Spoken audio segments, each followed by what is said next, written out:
Carleigh and I'm a high school English and social studies teacher at CEC in Truro. I love using Atlantic Canadian books in my classroom for two different reasons. The first one is it helps my students relate to the books that they're reading. So often I hear from my students that they don't really want to read the books because they can't relate to them. So bringing in books like The Last Time I Saw Her by Alexandra Harrington gives them an opportunity to directly relate to a setting in the book. It takes place in River John, Nova Scotia, maybe 20 minutes from where I grew up. I grew up in New Glasgow, so I know the places in the book. And so do they, because maybe they've driven by the bridge that they talk about, or maybe they've eaten at the restaurant that they mention.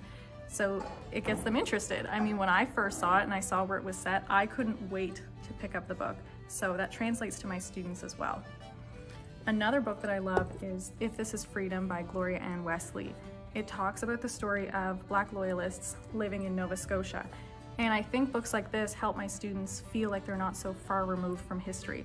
We're not talking about stories that happen in the States. We're not talking about other places in Canada. We're focused right here in Nova Scotia where we are standing.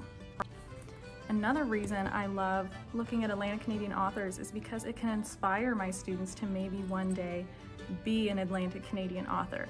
Maybe 10 years from now, I'm going to be reading a book to my class that one of my past students wrote. So they don't feel like only authors from Ontario or the States are going to get published.